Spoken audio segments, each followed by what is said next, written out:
c'est Paul Biya qui ordonne d'assassiner son épouse, M. Moda. À la même période, Omar Bongo se séparait avec son épouse à l'amiable.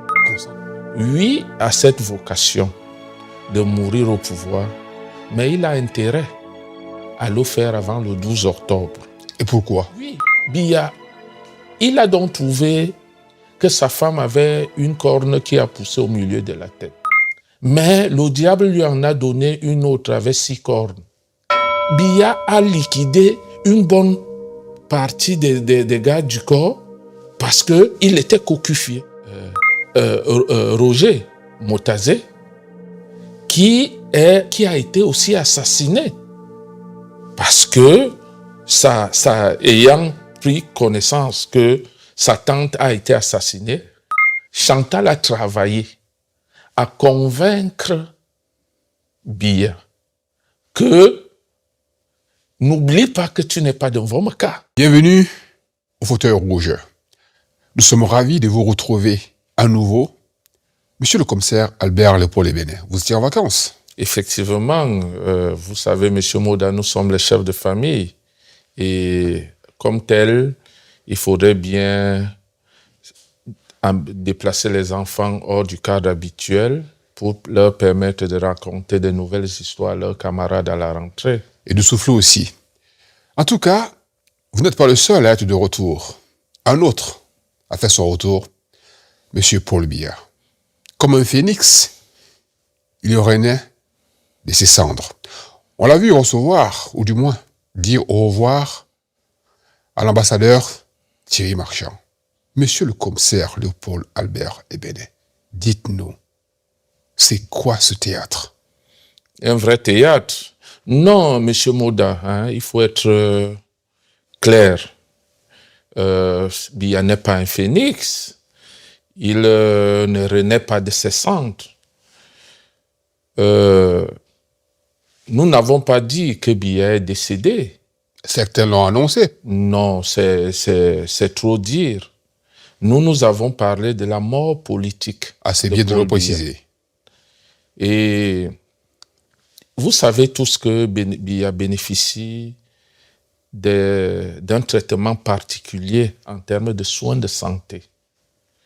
Il y a régulièrement le renouvellement du sang par les méthodes modernes de transfert de plasma sanguin. Effectivement, transfert de plasma sanguin. Et il est de plein pied dans ce procédé, mais ça ne change rien à l'état actuel de l'homme.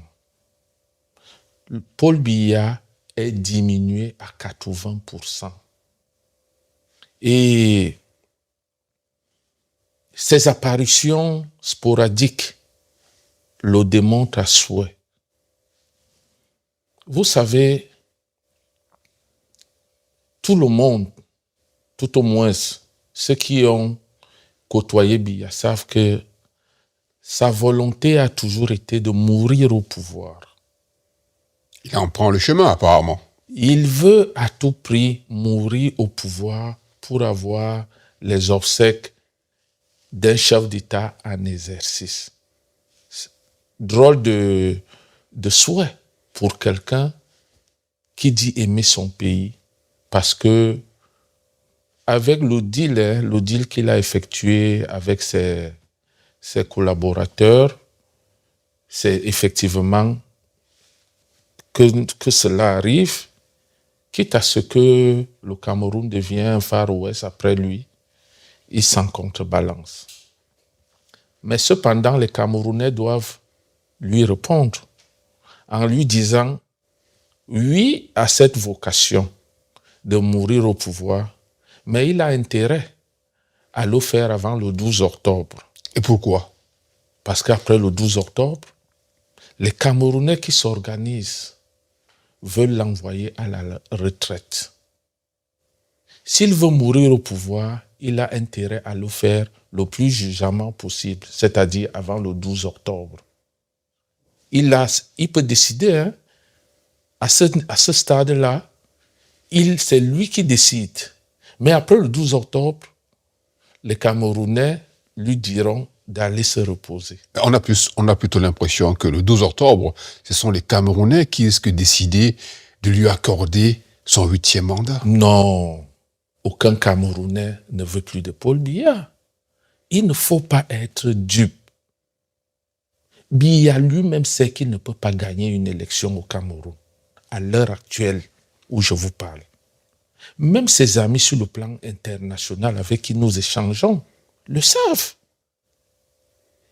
Le seul élément sur lequel il pense s'accrocher, c'est le passage en force. Effectivement, avec le déploiement des hommes en tenue. C'est sur cela.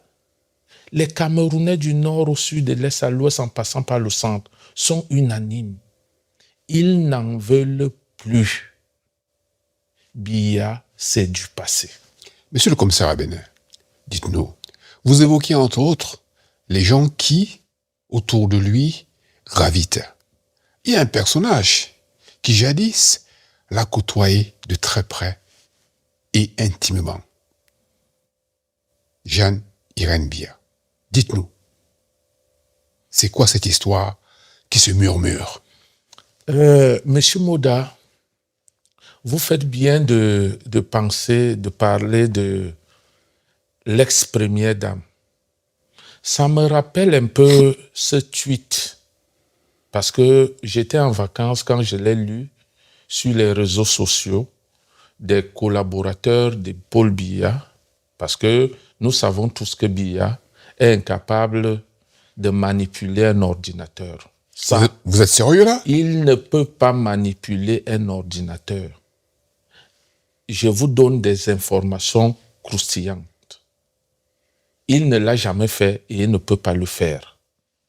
Alors, autour de lui gravitent des gens qui ont pris le côté informatique et réseaux sociaux en charge. Vous pensez à qui? Mvondo Ayolo et Orvas Baboke du cabinet civil. Mais c'est leur travail. Oui, ce qui m'intrigue, c'est le message du 21 août 2025 où la photo de Paul Biya. Le message, on le voit? Oui, tel que vous pouvez le voir. Parle des contre-modèles qu'il ne faut pas suivre. Qu'il ne faut pas suivre. C'est très grave, monsieur Moda. On parle de contre-modèle Biya avec la photo de Biya. De quel contre-modèle veut-on désigner? Est-ce que Biya lui-même est un modèle? Je vous donne un exemple, puisque vous parlez de Jeanne Irène Biya. Jeanne Irène Biya, il faut que les Camerounais le sachent, que le monde entier le sache, et que la jeunesse, parce que ceux qui sont nés après les années 90 ne sont pas au courant que Biya a eu une première femme qui officiellement est décédée. Mais je peux vous dire, en tant que... Non, officiellement, elle est véritablement décédée. Oui, officiellement décédée. Oui, je sais pourquoi j'utilise le mot décédée. En réalité, elle est décédée. Mais sauf que le genre de mort n'a pas été précisé. C'est Paul Biya qui ordonne d'assassiner son épouse.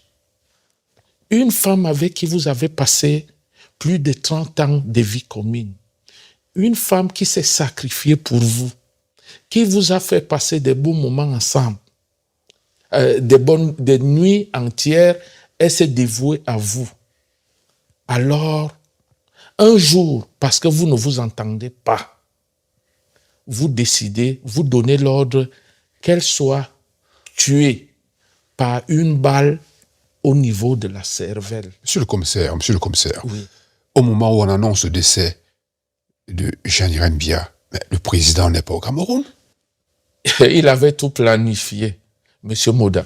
C'est un dossier spécial sur lequel je vais en revenir avec des détails précis. Vous avez affaire à quelqu'un qui a côtoyé tout le gratin des hommes politiques du Cameroun, qui a été un patron dans les services de renseignement, qui connaît les secrets de ce pays.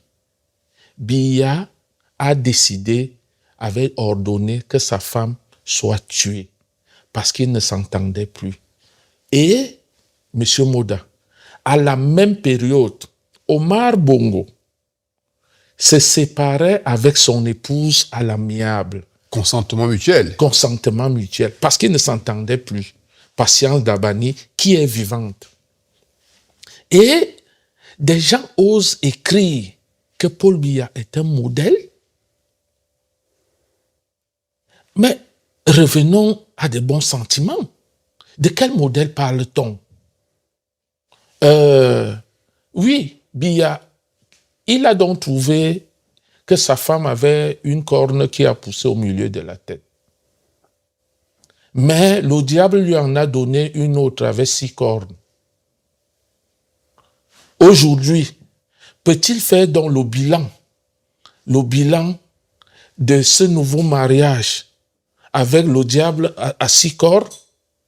Mais puisque une fois à peine arrivée, à peine devenue la femme de Biya, Biya a commencé à être cocufié, à tel enseigne que Biya a commencé à tuer, à liquider les gardes du corps. Mais c'est grave, ces révélations que vous faites. Non, c'est le modèle que Vondoyolo et Baboke veulent nous présenter.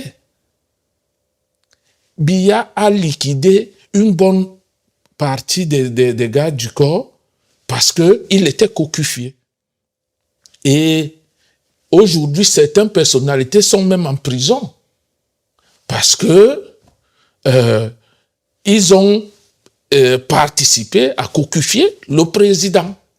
Monsieur le commissaire. C'est le modèle. Monsieur le commissaire. Oui, monsieur. Au-delà des morts, des personnes qui ont perdu la vie autour de Chantal, mais à l'époque de Jeanne Irène, il y a également des personnes qui ont perdu la vie. On peut citer l'aide de camp, Montazé. Ça, c'est dans le modèle que Baboke et Vondoyolo veulent nous présenter. Effectivement, l'aide de camp de Jeanne Irène Biya, c'était son neveu, Roger Montazé, qui a été aussi assassiné. Parce que, ayant pris connaissance que sa tante a été assassinée, Biya a eu peur que cette aide de camp se retourne contre lui un jour, puisque c'était sa maman à lui. D'ailleurs, lui, Paul Montazé, en tire tous les bénéfices aujourd'hui. Lui qui est devenu le super ministre des Finances, qui ne rend compte à personne, parce qu'il dit à qui veut l'entendre que sa famille a trop donné pour ce régime. Sa tante, son frère et beaucoup d'autres. Une espèce de récompense. De récompense. C'est pour ça que les finances, c'est son affaire, c'est sa maison, c'est sa propriété. Ça, c'est le deal que Biya a fait avec son fils Montazé. Je vais vous dire une chose. Et même un modèle, parlons-en. Je vais même laisser le côté de sa première femme. Peut-être de sa deuxième femme, Chantal Biya, dont le quotient mental est égal à une fille de 14 ans.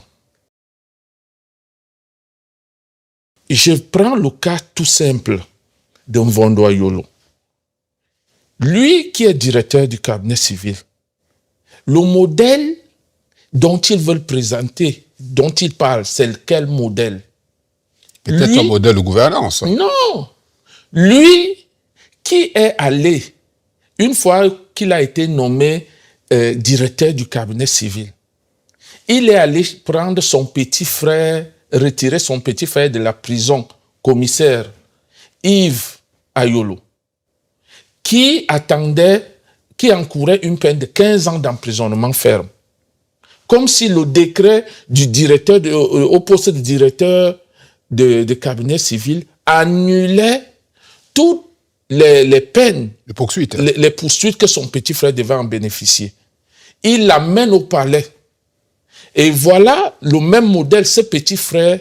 Regardez les images. Il farote. On aime bien ça en Afrique, le farotage. Donc, ça, c'est leur modèle. Bon, certainement, Vondoyolo, je comprends que, étant devenu directeur du cabinet civil, ils se prennent pour Dieu. Même si, et même que ça, il faut que vous le sachiez, et que le peuple Bamoun le sache, que Vondoyolo est devenu le vrai président de l'UDC. Monsieur le commissaire, là vous passez, on va dire, du coq à l'âne. Mais qu'est-ce que Ayolo a à voir avec le peuple Bamoun? Mais c'est eux qui parlent. Vous supportez quoi? C'est eux qui parlent de modèle. Oui. Donc, je veux parler de... C'est un rapport avec l'UDC? Non, je veux parler de la force du phallus. Non, monsieur le commissaire, il y a des enfants qui nous écoutent. Non. Il n'y a pas... Nous parlons de politique. Nous avons dit, monsieur Moda, que nous allons dire la vérité au Cameroun. Mais qu'est-ce que le phallus vient chercher? Là, vous parlez du UDC, du peuple. Oui, Bamoun. je dis... Soyez un peu plus clair, monsieur le commissaire. Parce que c'est des gens qui veulent parler de modèle. Quel modèle ils veulent? Des gens qui ne peuvent pas... Est-ce qu'ils peuvent assumer devant les Bamoun, le parti de Ndamjoya? Est-ce qu'il peut assumer pour dire au Bamoun que c'est lui le vrai président de l'UDC? Comment ça se fait? Mais, monsieur Moda... Oui, je vous écoute. Vous savez, je le dis toujours, hein, et quand je suis... Il y a quelqu'un que je suis beaucoup à l'UDC, Koupit Adamou. C'est un jeune dynamique qui se bat pour ce parti. Et je me pose la question s'il est même... Quand je le vois sur les plateaux, je lui pose la question s'il est parfois au courant de tout ce qui se passe autour de lui. L'UDC dont je parle a perdu, malheureusement, est devenue une filière du RDPC.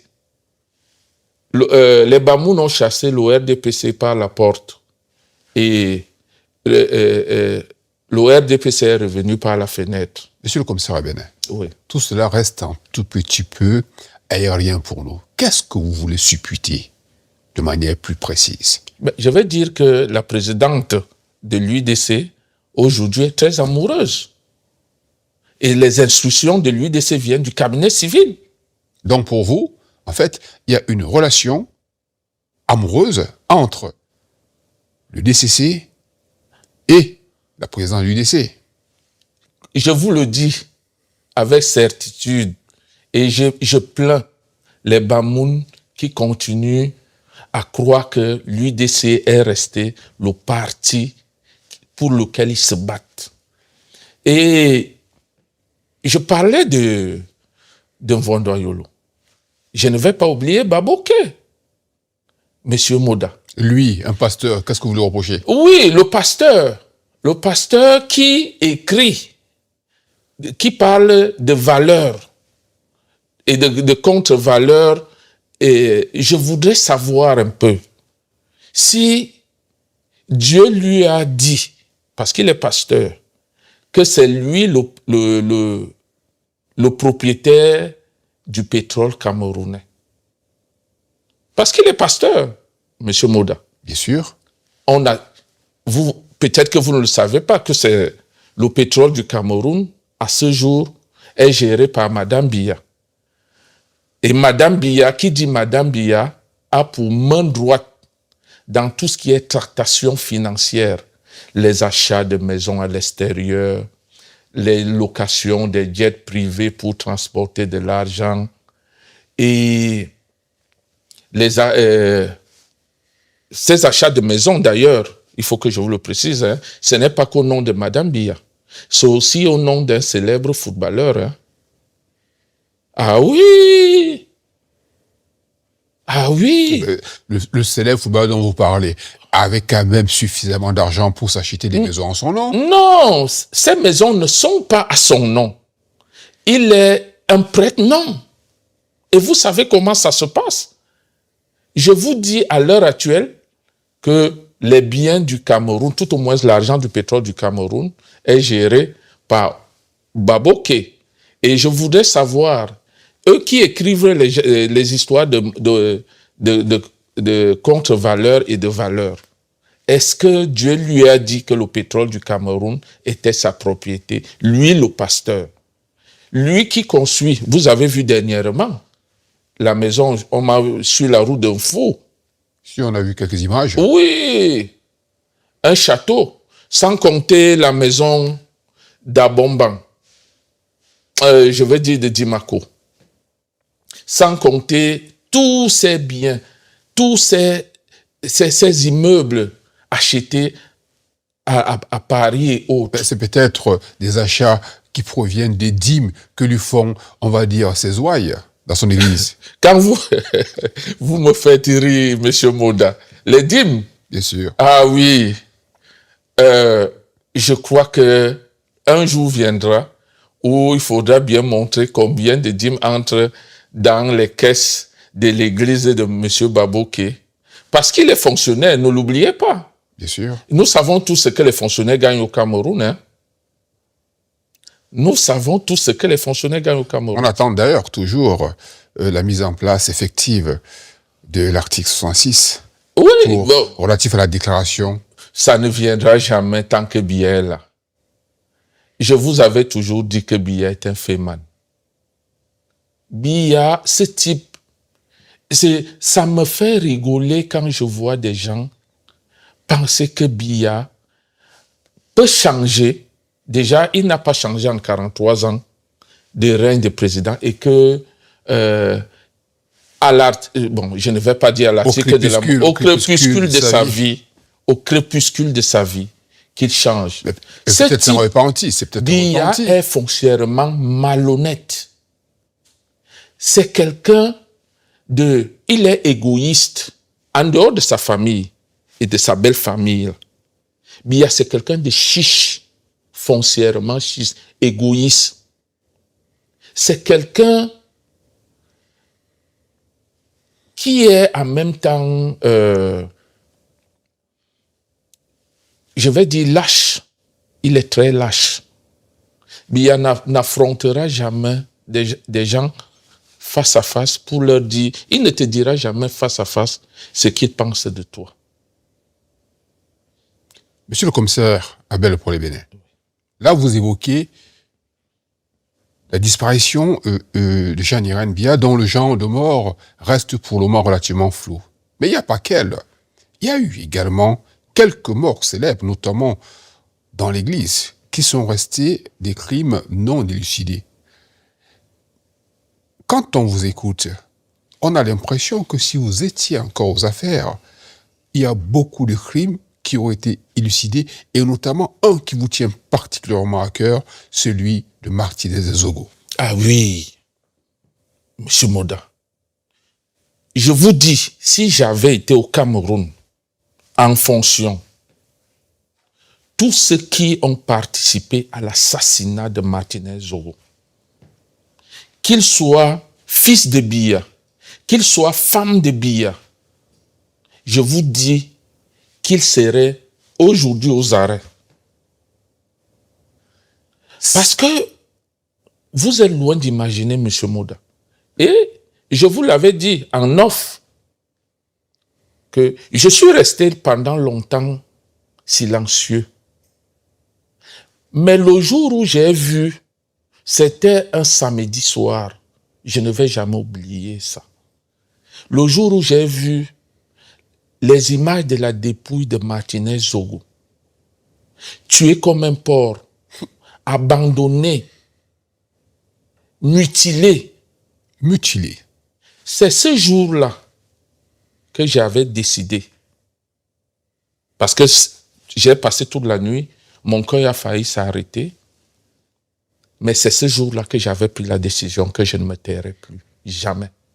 Et que Biya ne trouvera plus jamais de paix. Comme je vous disais la dernière fois, M. Moda, Parce que quand je parle de l'histoire de Martinez Zogo, Je sens très ému. oui, oui. Biya, rien de sérieux ne sortira des enquêtes du décès de Martinez Zogo. Mais Rien. pourtant, il y a quelques personnes qui sont aux arrêts depuis un moment. Est-ce que ces personnes sont directement liées à cet assassinat? Bonne question. C'est votre métier de le dire. Est-ce que ces personnes sont les commanditaires d'origine de cet assassinat? J'ai toujours dit, Monsieur Moda, que un seul événement peut être à l'origine de la révolte d'un peuple.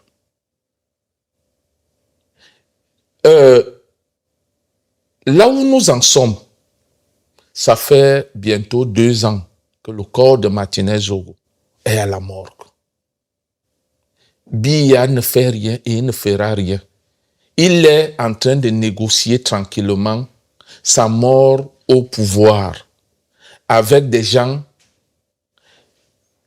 qu'il a choisis et qui ne sont pas neutres dans cette affaire de l'assassinat de Martinez Zogo. Il ne faut pas se tromper. Peut-être même que Biya dort, tout au moins dormait sur le même lit avec un ou une commanditaire de l'assassinat de Martinez Zogo. À un moment donné, on ne peut pas tromper un peuple tout le temps. Chaque chose mérite une fin. Et je dis à Biya, et je le lui redis, il faut qu'il parte l'autre, il sache qu'il doit partir. Nous ne voulons plus de lui, les Camerounais ne veulent plus de lui. Personne n'a le monopole de la violence. Parce que j'ai eu entendre que aujourd'hui, sachant qu'ils perdront les élections par tous les moyens, tout au moins qu'ils perdront les élections, ils sont en train de vouloir s'organiser pour mettre le pays à feu et à sang. Parce qu'ils ne veulent pas partir. Monsieur le commissaire Albert Lepaulé Bénin, Oui. on a vu Biya rencontrer l'ambassadeur Thierry Marchand. Le Biya qu'on a vu, il semble affûté, il semble rajeuni, mais quelque chose est quand même spécial. Mais ce Biya n'a pas reçu toutes les personnes qui sont venues au palais lui porter des motions de soutien.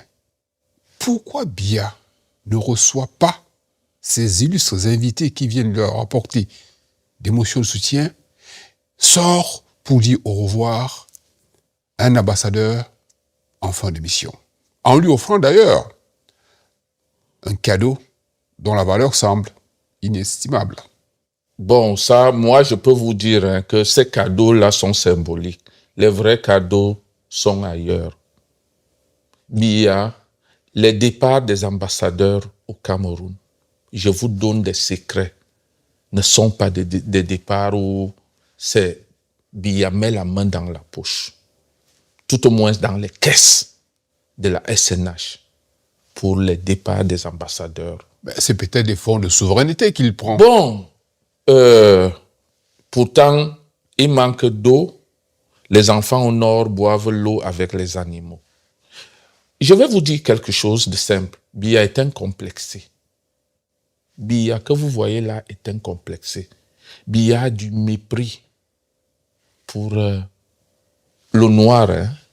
Et face à une peau blanche, Biya devient comme un agneau. Pourtant, certains le voient panafricaniste. Non, il n'a jamais été. Gbagbo a dit que Biya l'appelait quand il était à La Haye. Mais c'est le même Biya. Gbagbo est loin d'imaginer les choses que Biya peut faire derrière lui, contre lui. C'est que il faut savoir que Biya est un complexé. Un homme qui moi je peux déjà vous le dire, hein, pour ceux qui l'ont côtoyé, il aime quand on dit qu'il fait des choses comme un blanc. On vous dira toujours que quand vous dites ça à Biya, ça le fait sourire. Il jubile. Il jubile quand il fait les choses. Quand vous lui dites vous faites des choses comme un blanc, monsieur le président. Alors c'est un complexe. Ce que vous avez vu avec l'ambassadeur, c'est effectivement Biya, mais sauf que ce Biya, avec qui n'a pas reçu tout le panel qui est passé au palais d'Itoudi. C'est un message codé qu'il a envoyé, qu'il envoie. Tout au moins, pas un message codé. En fait, c'est la symbolique de la mort politique de Biya. Et je vous l'avais déjà dit. Parce que faire venir et les chefs traditionnels et les prêtres pour prier. Vous avez vu une poignée des évêques. Des évêques. Il y avait 8 sur 41 apparemment. Vous avez vu les Mbombok venir faire les rites. Et quelques lamidos aussi. Les lamidos venir prier, les imams venir prier. On vient prier au palais avec la photo de quelqu'un qui n'est pas là. Qui, en principe, devrait être là. Qui, en principe, devait être là. Mais dans nos us et coutumes, ce n'est que dans les maisons de deuil qu'on voit des délégations venir. Certains prier, certains amener des cadeaux, certains des motions de soutien, certains venir donner des conseils. Et on avait l'impression que Ngongo, assis au milieu, est l'héritier qu'on vient consoler. En fait, c'est la mort politique de Biya qui se célèbre, et tout au moins dans un jeu où on vous amène à accepter quelqu'un sans que vous le sachiez. Mais dans le RDPC, les gens l'ont compris. L'élite du RDPC l'a compris.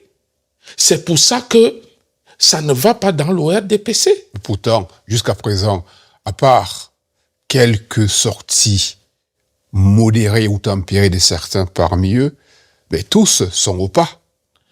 Bon, non, Monsieur Moda, est-ce que vous avez suivi la réponse de René Sadi à Ngongo? René Sadi avait dit à Ngongo qu'il lui parlait de fidélité, qu'il doutait de sa fidélité vis-à-vis de Biya. Ngongo, René Sadi lui a posé la question: vous me parlez de fidélité? Est-ce que vous savez ce que c'est que la fidélité? Est-ce que vous savez ce qui sous-tend cette question? Et dites-nous. Mais, comment pouvez-vous parler de fidélité alors que vous êtes l'amant de la femme de ce monsieur? Est-ce qu'on peut parler de fidélité? C'est pour ça que René Sadi lui disait: vous me parlez de fidélité? Vous connaissez la fidélité? Une manière de lui renvoyer Ngongo à ses coups de fidélité. On peut être infidèle en étant loyal. Non, la loyauté, moi je vais vous dire une chose, c'est clair, c'est que Ngongo a pris la femme de Biya et veut lui arracher le pouvoir. Hein? On dit en boulou, hein? Mota wolo wo minga, abeta wo woli joy. Yono mot, yono minga, yono femme. Monsieur le commissaire. Ça veut dire que quelqu'un t'arrache. Merci. Quelqu'un t'arrache la femme et t'arrache le pouvoir.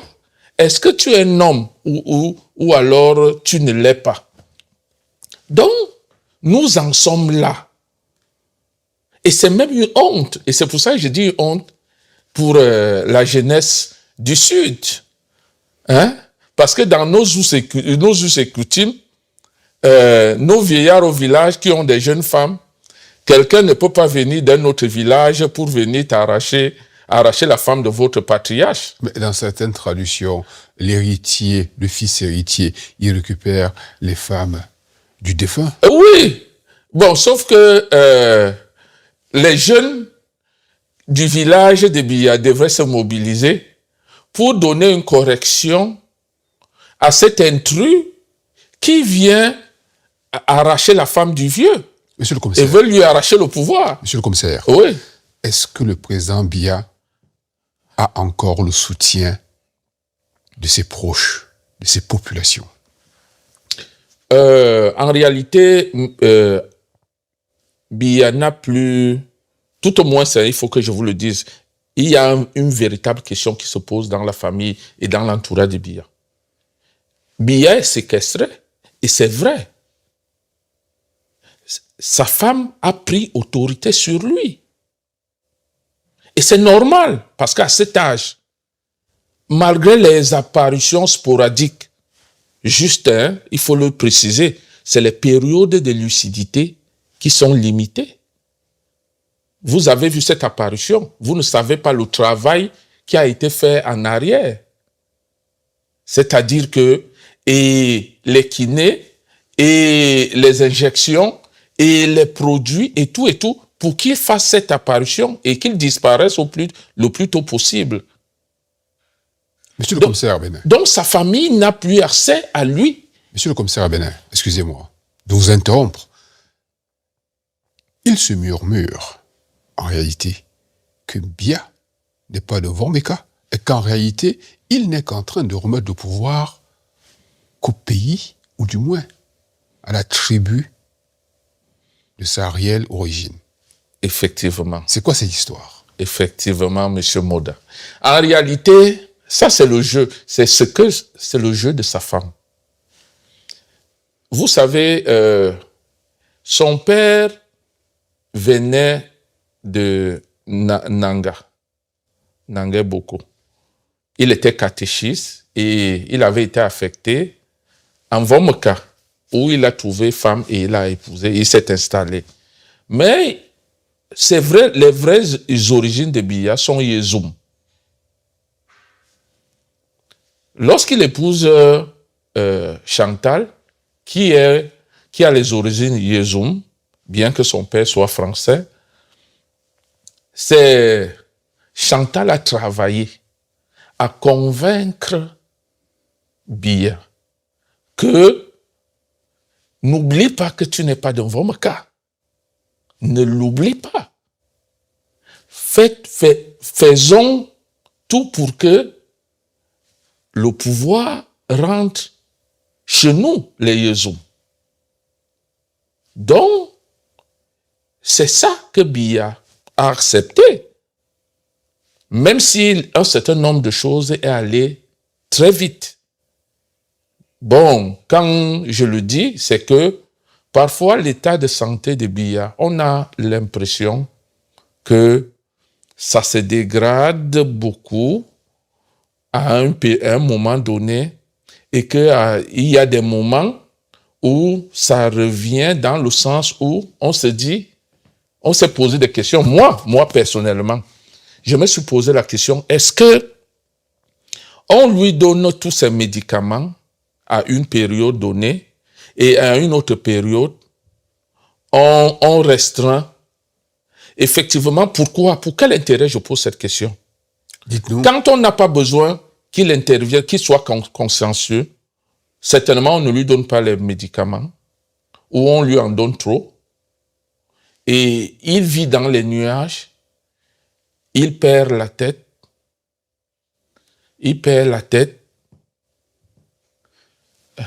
vit dans les nuages, il perd la tête.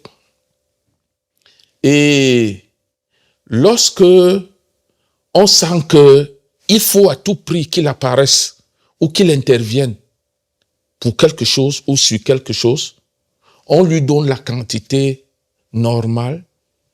Et là, on voit l'homme revenir. Parce que c'est faisable. Moi, ma formation, c'est un flic. Ça m'ouvre la possibilité de réfléchir sur le traitement qu'on peut donner à quelqu'un en fonction des intérêts qu'on a. Monsieur le commissaire Albert Lepoule-Bénin, en réalité, aujourd'hui, ce qu'on peut dire pour conclure cet entretien, ce podcast, c'est que bien nous avait donné rendez-vous dans une vingtaine d'années. L'heure du rendez-vous a, semble-t-il, sonné. Merci, monsieur le commissaire, et à très bientôt. Merci beaucoup.